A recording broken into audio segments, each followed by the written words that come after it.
अभ्यास 3A सवाल है, किसी कक्षा की वार्षिक परीक्षा के 60 शिक्षार्थियों के परिणाम निम्नांकित पाई ग्राफ द्वारा निरूपित हैं। चित्र देखकर बताइए। तो ये जो हमें चित्र में दिखाई दे रहा है इसे बोलते हैं पाई ग्राफ, या इसे वृत्तारेख भी कहते हैं ना। आंकड़ों को वृत्तीय रूप में जो निरूपण किया जाता है उसे वृत्तारेख या पाई आरेख भी कहते हैं। जैसे यहाँ पर दिखाया गया, द्वितीय श्रेणी में कितने बच्चे आए हैं, कुल 60 बच्चों में से प्रथम श्रेणी में कितने आए हैं, अनुत्तीर्ण या तृतीय श्रेणी में। तो ये आंकड़ों का वृत्तीय रूप में निरूपण है। आंकड़े आंकड़े किसे कहते हैं? तो किसी निश्चित उद्देश्य से जो संख्यात्मक तथ्य एकत्रित किए जाते हैं, कितने बच्चे किस श्रेणी में उत्तीर्ण हुए हैं, तो उसे क्या कहते हैं? आंकड़े कहते हैं। किसी निश्चित उद्देश्य से जो संख्यात्मक तथ्य एकत्र किए जाते हैं उसे आंकड़े कहते हैं। अब इस प्रकार का जो वृत्तीय आरेख या पाई आरेख में प्रदर्शन होता है, तो इसमें वृत्त के त्रिज्यखंड के द्वारा प्रस्तुत किया जाता है। यहां पर जैसे ये त्रिज्यखंड बन रहा है ना, एक त्रिज्यखंड, हम ये त्रिज्यखंड देखकर पता लगा सकते हैं कि किस श्रेणी में ज्यादा बच्चे उत्पन्न हुए, किसमें कम उत्पन्न हुए। हम जानते हैं किसी बिंदु पर जो संपूर्ण कोण बनता है उसका मान 360 अंश होता है। तो प्रत्येक त्रिज्यखंड में जो कोण की माप आ रही है उस कोण की माप से हम आंकड़ों के बारे में जानकारी हासिल कर सकते हैं। अब पहला है, सबसे अधिक शिक्षार्थी किस श्रेणी में उत्तीर्ण हुए। तो यहां पर हमें पाई ग्राफ नजर आ रहा है, और सबसे अधिक तो जिसका त्रिज्यखंड सबसे बड़ा होगा या जिसके केंद्रीय कोण का मान सबसे ज्यादा होगा, सबसे अधिक शिक्षार्थी उसी श्रेणी में उत्तीर्ण होंगे। तो यहां पर हम देख रहे हैं कि ये वाला जो त्रिज्यखंड है वो सबसे बड़ा है। यहां पर केंद्रीय कोण का मान कितना है? 180 अंश है। अतः सबसे अधिक शिक्षार्थी किस श्रेणी में उत्तीर्ण हुए? तो यहां पर हो जाएगा द्वितीय श्रेणी में। सेकंड, सबसे कम शिक्षार्थी किस श्रेणी में उत्तीर्ण हुए। तो यहां पर हमें केंद्रीय कोण देखना है या त्रिज्यखंड देखना है, कहां पर सबसे छोटा बन रहा है। तो यहां पर ये 30 अंश का सबसे छोटा है, लेकिन अनुत्तीर्ण फेल है, हमें श्रेणी में उत्तीर्ण हुए।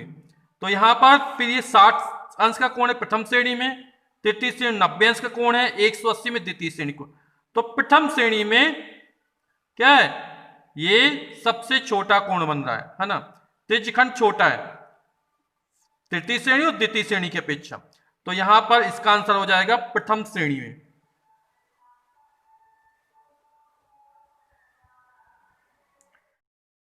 तीसरा, अनुत्तीर्ण शिक्षार्थियों की संख्या कितनी है।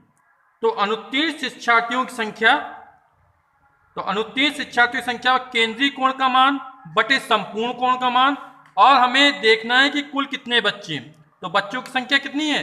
60 है। तो यहां पर हमारा हो जाएगा केंद्रीय कोण का मान बटे संपूर्ण कोण का मान, और 60 बच्चों में निकला 60। केंद्रीय कोण का मान अनुत्तीर्ण में 30 अंश का है हमारा, तो ये हो जाएगा हमारा 30 अंश। संपूर्ण कोण 360 अंश का होता है, गुणे 60, तो ये हो जाएगा 60 एकम 60 और 60 छक्का 360। ये हो जाएगा हमारा 30 बटे 6 और 6 पंचे 30। तो जो 5 शिक्षार्थी होंगे वो हमारे कैसे हुए? अनुत्तीर्ण हुए। फिर है, प्रथम श्रेणी और द्वितीय श्रेणी में उत्तीर्ण शिक्षार्थियों की संख्याओं में अनुपात क्या है। तो हमें प्रथम श्रेणी में कितने छात्र उत्तीर्ण हुए हैं, द्वितीय श्रेणी में कितने उत्तीर्ण हुए हैं, पहले ये याद करेंगे। तो प्रथम श्रेणी में हम जो केंद्रीय कोण बन 60 अंश का बन रहा है, तो प्रथम श्रेणी में केंद्रीय कोण 60 अंश, संपूर्ण कोण 360 और बच्चों की संख्या 60। 0 0 के 6 कम 6 6 36 और 60 बटे 6 और 60 बटे 6 धाम 60, यानी 10 बच्चे प्रथम श्रेणी में। और द्वितीय श्रेणी में हमारा 180 अंश का केंद्रीय कोण बन रहा, तो यहाँ पर हो जाएगा 180 बटे 360 गुणे 60। 0 0 18 का मट 18 दूनी 36, तो हो जाएगा 60 बटे 2 यानी 30। अब हमें प्रथम श्रेणी और द्वितीय श्रेणी का अनुपात निकालना है। तो प्रथम श्रेणी में 10 प्रथम श्रेणी में उत्तीर्ण अनुपातित द्वितीय श्रेणी में उत्तीर्ण। तो 10 अनुपात को सही 10/30, 10 एकम 10 तिया 30, यानी 1/3, यानी 1:3 जो बच्चे हैं प्रथम श्रेणी और द्वितीय श्रेणी के अनुपात निकल आया। सवाल है, भारत के किसी शहर में तेज गति एवं यातायात नियमों का पालन न करने के कारण विभिन्न साधनों से यात्रा कर रहे सड़क दुर्घटना में घायल व्यक्तियों की प्रतिशत दरों का पाई ग्राफ निम्नवत है। फिर है, पाई ग्राफ देखकर निम्नलिखित प्रश्नों का उत्तर दीजिए। ये पाई ग्राफ है, तो इसमें हमें देखना है कि किसका त्रिज्यखंड बड़ा बन रहा है, किसका छोटा बन रहा है, केंद्रीय कोण पर केंद्रीय कोण का मान कितना है। तो पहला, सबसे अधिक घायल होने वाले व्यक्ति किस प्रकार यात्रा कर रहे हैं। तो सबसे अधिक, तो केंद्रीय कोण सबसे ज्यादा कहां पर है, 144 अंश का, है ना। तो यहां पर पैदल करने वाले जो यात्री हैं अधिक घायल हुए। सेकंड, साइकिल से यात्रा करने वाले कितने प्रतिशत व्यक्ति घायल हुए। तो यहां पे साइकिल से यात्रा करने वाले केंद्रीय कोण 36 अंश का बन रहा है। तो घायल व्यक्तियों का प्रतिशत, तो जो केंद्रीय कोण का मान है लिखेंगे, घायल व्यक्तियों का प्रतिशत बराबर केंद्रीय कोण का मान 36 अंश बटे संपूर्ण कोण का मान 360 अंश, और प्रतिशत निकालना है तो 100 को गुणा कर देंगे। तो 36 कम 36, 36 दहम 360, हो जाएगा हमारा 100/10, 10 दहम 100। तो 10% किससे निकल आएगा, साइकिल से। फिर बोला, मोटरसाइकिल से यात्रा करने वाले कुल कितने प्रतिशत व्यक्ति घायल हुए। तो मोटरसाइकिल स्कूटर से 90 केंद्रीय कोण बन रहा है, तो यहां पर हो जाएगा 90 केंद्रीय कोण का मान, संपूर्ण कोण का मान 360 अंश गुणे 100। तो ये मोटरसाइकिल से निकल आएगा 90 कम 90, 90 चौका 360, ये हो जाएगा 100/4, 100/4 यानी 25%। तो यहां पर आंसर निकल आएगा 25%। पैदल व कार यात्रियों के घायल होने की प्रतिशतता कितनी है। अब पैदल व कार, तो पैदल व कार, पैदल हमारा 144 है और कार हमारा कितना है 36 है। तो इसको जोड़ देंगे तो कितना हो जाएगा हमारा 180, है ना। तो दोनों का टोटल पूछा पैदल व कार का, तो केंद्रीय कोण टोटल बन रहा हमारा 180 अंश, संपूर्ण कोण हमारा है 360 अंश, और प्रतिशत निकालना 100। 0 0 18 कम 18, 18 दूनी 36, ये बच जाएगा हमारा 100/2, 100/2 यानी 50%। तो दोनों को इकट्ठा पूछा पैदल व कार का, इसलिए दोनों केंद्रीय कोणों क्या कर दिया गया, जोड़ दिया गया। अब है, विभिन्न यात्रा साधनों से घायल होने वाले व्यक्तियों की कुल प्रतिशतता कितनी है। तो विभिन्न यात्रा साधनों से, जैसे यहां पर यात्रा साधन कौन है, कार है, बस है, साइकिल है, मोटरसाइकिल, ये पैदल यात्रा साधन में नहीं आता है। तो इन सभी को जोड़ दिया जाए, है ना, तो कितना हो जाएगा हमारा 6 4 10, 6 16 की 6 हासिल लगी 1, 3 1 4, 5 9, 3 12 और 12 9 21। तो यहां पर टोटल केंद्रीय कोण जो बनेगा वो हमारा 216 अंश का बनेगा। तो केंद्रीय कोण का मान 216, संपूर्ण कोण का मान 360 गुणा 100, 0 0 कैंसिल। फिर ये 9 चौके 36, 9 दूनी 18, 3 बचा, 9 चौके 36। तो यह आ जाएगा हमारा 24 गुणा 10/4, 4 एकम 4, 4 छंग 24, 6 दहम 60। तो यहां पर विभिन्न साधनों से घायल होने वाले व्यक्तियों कुल प्रतिशतता निकलेगी 60%। अगले सवाल है, पंचायत भवन के प्रांगण में वृत्ताकार क्षेत्र में फूलों के पौधे लगे, इसमें आधे क्षेत्र में गुलाब, 1/3 क्षेत्र में गेंदा तथा शेष में डहेलिया के पौधे हैं। इसको पाई ग्राफ द्वारा प्रदर्शित कीजिए। तो यहां पर हमें सबसे पहले केंद्रीय कोण ज्ञात करेंगे कि गुलाब, गेंदा और डहेलिया केंद्र पर कितना कोण बना रहे हैं, केंद्रीय कोण की माप कितनी है। तो त्रिज्यखंड के केंद्रीय कोण की माप गुलाब के लिए ज्ञात करते हैं। गुलाब आधे क्षेत्र में तो 1/2 गुणे 360, क्योंकि संपूर्ण भाग हमारा एक ही है तो हमें एक का भाग देने कोई फर्क नहीं पड़ता, क्योंकि हमें अनुपात पहले से दिया आधे भाग में। तो केंद्रीय कोण का मान 360 अंश, तो ये हमारा निकल आएगा 180 अंश का केंद्रीय कोण गुलाब के लिए बन रहा है। फिर है गेंदा, जो गेंदा वो 1/3 क्षेत्र 1/3 क्षेत्र में है, तो 1/3 गुणे 360, 3 एकम 3, 3 दूनी 6, 120 अंश। यानी गेंदा के लिए जो केंद्रीय कोण बनेगा वो 120 अंश का बनेगा।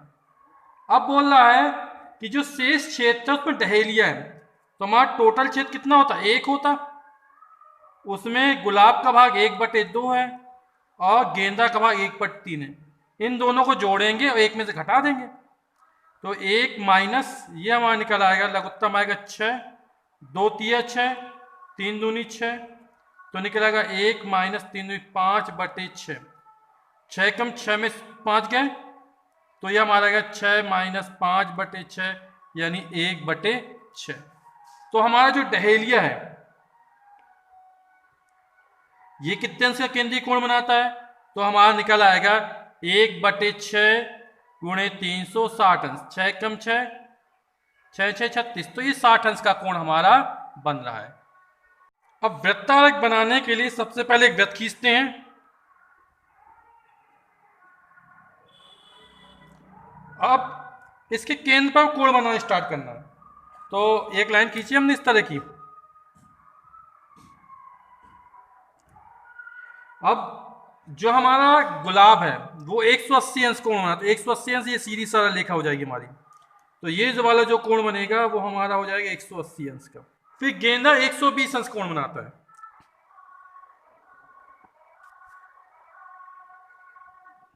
वाला जो कोण है हमारा ये हमारा हो जाएगा 120 अंश का, ये हमारे 180 अंश का, और ये जो शेष बचा कोण है वो बचेगा 60 अंश का।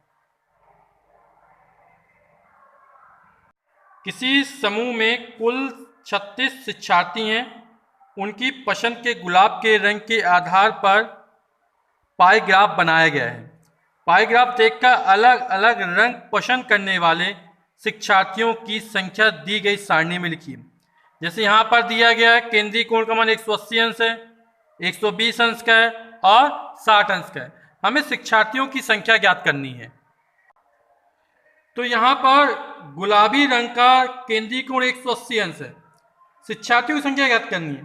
तो 180 अंश का केंद्रीय कोण, संपूर्ण कोण हमारा कितना है 360 अंश का होता है, और शिक्षार्थियों की संख्या हमारी 36 है, तो ये निकल 18 एकम 18, 18 दूनी 36 और 36/2 यानी 18, तो यह हमारी शिक्षार्थियों की संख्या 18 निकल आएगी। इस तरह सफेद में हो जाएगी केंद्रीय कोण 60 अंश बटे 360 गुणे 36, तो ये हमारा निकल आएगा 36 से 36 दहम 360, तो 60 में 10 का भाग जाएगा 6, और इस तरह 120 में निकालेंगे तो 120 बटे 360 गुणे 36, 36 दहम 360, और 120 में 10 का भाग देंगे निकल आएगा 12 बच्चे। सवाल है, किसी संकुल के 4 विद्यालयों के कक्षा 7 के शिक्षार्थियों की टीमों के लिए गणित क्विज का आयोजन किया गया। उनके द्वारा प्राप्त अंकों के आधार पर पाई ग्राफ बनाइए। तो हम विद्यालय ABCD दिए गए हैं और प्राप्त अंक दिए गए है ना। तो सबसे पहले हम केंद्रीय कोण का मान ज्ञात कर लेंगे, और केंद्रीय कोण का मान ज्ञात करने के लिए विद्यालय A के प्राप्त अंक बटे संपूर्ण अंक, यानी इन सबका हम टोटल के संपूर्ण 20, 25, 45 और 45, 30, 75 और 75, 15, 90, यानी टोटल अंक हो जाएंगे हमारे कितने 90 हो जाएंगे। तो विद्यालय ए का केंद्रीय कोण यानी प्राप्त अंक 20 बटे संपूर्ण अंक 90 गुणे 360, तो ये हमारा निकल आएगा 20 बटे 90 गुणे 360। केंद्रीय कोण का मान 80 अंश विद्यालय के लिए। इस तरह विद्यालय बी में प्राप्त अंक 25 है, सभी अंकों का योगफल इन संपूर्ण अंक 90 गुणे 360, तो 100 अंश का केंद्रीय कोण निकला। इस तरह सी का 120 निकल आएगा और डी विद्यालय का 60 अंश निकल आएगा। अब हम एक वृत्त खींचते हैं और सबसे पहले हम 80 अंश का कोण बनाते हैं। यहाँ पर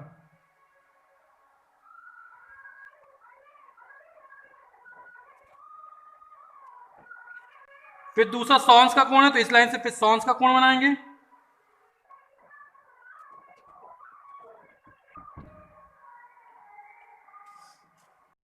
अगला सवाल है, टेलीविजन के विभिन्न ब्रांडों को क्रय करने वाले ग्राहकों की संख्या निम्नवत है।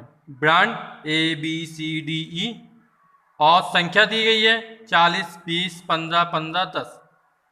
तो आंकड़ों को पाई ग्राफ द्वारा प्रदर्शित कीजिए। इसका पाई ग्राफ बनाना है, तो पाई ग्राफ बनाने के लिए या वृत्तारेख बनाने के लिए हमें केंद्रीय कोण चाहिए पड़ेगा। तो ग्राहकों की संख्या ब्रांड एक कितनी है, 40 है। टोटल ग्राहक कितने हो, 40, 20, 60, 15, 15, 30, 60, 30, 90, 10, 100। तो कुल ग्राहकों की संख्या हो जाएगी हमारी 100 और गुणे 360। एक जीरो से एक जीरो कैंसिल, दूसरे ये कैंसिल। 36 गुणा 4, 36 दूनी 72, दूनी 144। यानी कैपिटल ए के जो केंद्रीय कोण निकलेगा वो 144 अंश निकलेगा। इसी तरह 36 दूनी 72, यहां पर 72 अंश निकल आएगा।